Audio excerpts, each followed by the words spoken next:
Next question. What does Jody think of the soldier first principle in the Canadian Armed Forces? Is expertise such as his being lost due to this? Oh, I think they're talking about the universality of service, which means everyone must be able to deploy. So I didn't realize what it meant until I lost my feet. And instead, in my mind, this was something else. Okay, I can't deploy anymore, but I can go to the sniper school and teach the next generation of snipers. Sure, but you're not going to get promoted and this and that. No more, huh? I was supposed to get promoted to sergeant. Like, what are we talking about here? So universality of service says if you are not deployable, you're not employable, and you can't be promoted, and you can't get any courses, and this, that, and the other thing. So because of it, we lose a lot of corporate knowledge, right? So I was what we call a master sniper, an advanced sniper, and that doesn't mean I get access to the Canadian Temple of Sniperdom to see the secret 13th scroll or anything. It just means I'm allowed to do the paperwork and hand out qualifications and stuff like that. Now, it is a very difficult qualification to achieve, and they spent a lot of money getting me there, and that value is completely erased with my injuries. So soldier first is if you're not deployable, yeah, then you're unemployable. Yeah. Okay. So under that system, you get however many years to recover from whatever your injury is. At that point, if you're not recovering or going to recover, they will then begin the process to release you from the Canadian Armed Forces. Jacked up. They're convinced that it's required because of the size of our military, where my take is I believe it the opposite. Because of the size of our military, you want guys like me doing the training, the guys with the experience, the guys who want to be there to train the guys and can't deploy for as long as possible. Now, I'm not saying put me in a spot and leave me there for 15 years to become a dinosaur, but allow me to pass on the knowledge I have and remain useful. Right, but they say you can for the limited number of years, and they offer these things that they call extensions and that, but you're not going to get promoted. So forget about a better pension. You're not going to do this, and you're not going to do that. And the dichotomy, as the word that I never used to use that word as much. I used it. I was one of the few people who used it, but not nearly as much as since I started listening to the Jocko podcast. The dichotomy of it is that our version of the Pentagon, I'm going to get in a lot of trouble for saying this, but there's a whole lot of people whose physical fitness probably keeps them from being able to do anything, and they're not getting released. Not being booted. No.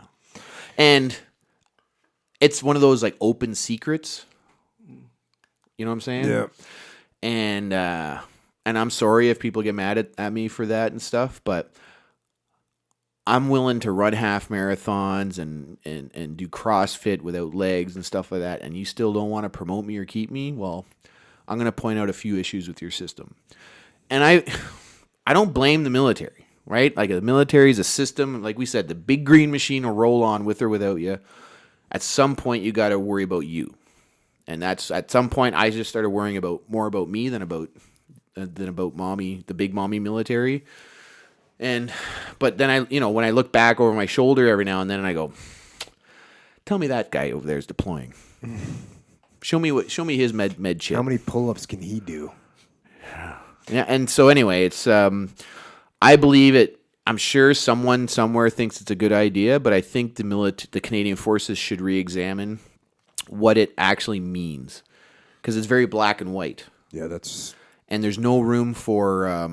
Okay. So here's an example, real quick example, and we can move on. We used to have. We're in no rush, Jody. We used to have a thing we called acting lacking. So you were acting as sergeant, lacking qualification, and it would be a way to like promote guys that maybe can't quite get. Maybe they have an injury or something, and they got rid of it as we went back into combat. basically. Yeah. So you had all these guys getting smashed in combat, now getting told like, yeah, we can't make an exception, so you can't get promoted. So I was one of them. I was on the cusp of being promoted sergeant. Just had to come home and do what we call, it's called a small arms course, and it makes you an expert in all small arms in the infantry and how to train with them to train troopers. And then you get promoted sergeant. And when you learn some sergeant leadership stuff as well. But I was number one in my regiment to go do it. And after I got wounded, they're like, yeah, sorry, man. I'm like, well, can I just be acting lacking so my pension is better? They're like, oh yeah, we don't do that anymore. Yeah, I can see why. I mean, we're only in combat. Guys are getting smashed all the time. So why would you want to promote them? And, like, the administrative side of the military can be very heartless sometimes. Yeah. And I remember when I was in San Antonio telling this to some medical colonel, and she was like, huh? She's like, I promoted a guy who was in a coma the other day. We don't give a shit down here. No. If we think you deserve it, you get your promotion. Because we know it makes things better for you when you get out.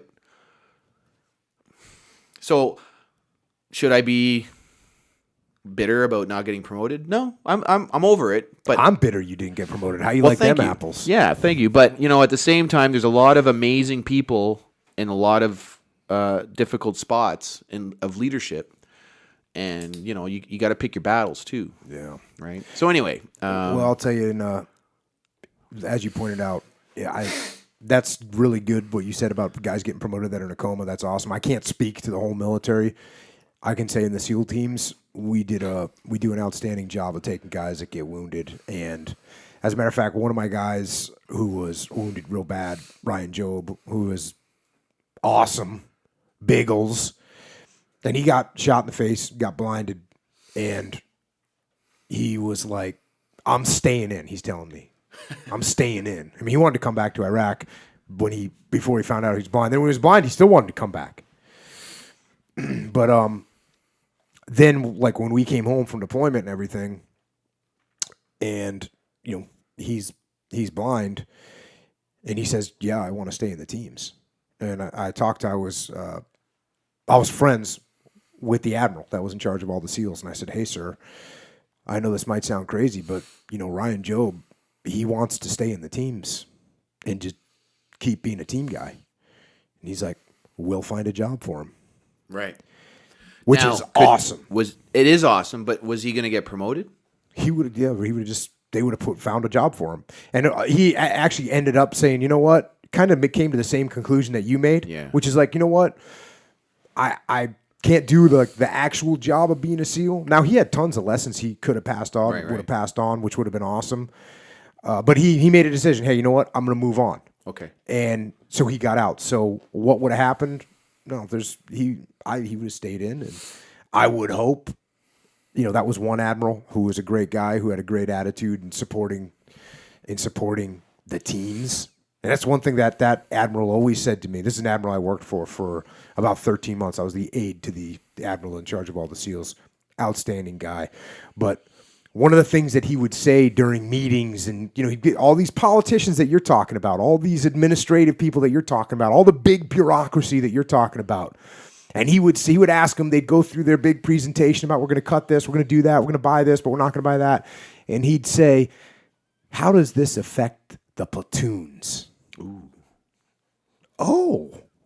Like, because people would forget that the whole reason you're there, the whole reason any of that infrastructure, anything is there, is how does it support the platoons? How does it help the SEALs? How does it help the machine gunner? How does it help the sniper out there or the radio man? The guys that are actually doing the job that we have.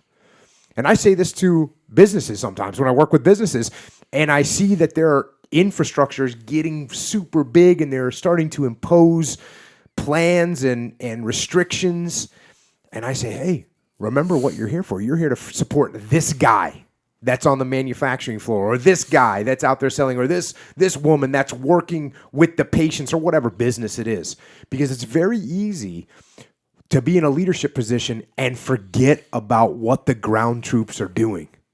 No doubt. And that's a horrible thing. That's a horrible thing. And in this thing that you're talking about, soldier first, which sounds to me like soldier last, because they don't want to take care of the soldiers if they want to do that, because there's nobody better to prepare soldiers for combat than soldiers that have been in combat. Yeah. If I want to learn sniper, you know who I want to learn it from in Canada? Jody Middick. I want to learn it from someone that's like you. If I want to learn how to patrol, I want to learn it from someone like you. I don't want to learn it from a guy that theoretically understands it. Right. That's not the same thing. I want the real deal. Yeah. It's a policy. Again, they defend it. They think it's necessary. What are you going to do? Yeah. Big green machine just keeps on rolling. All right.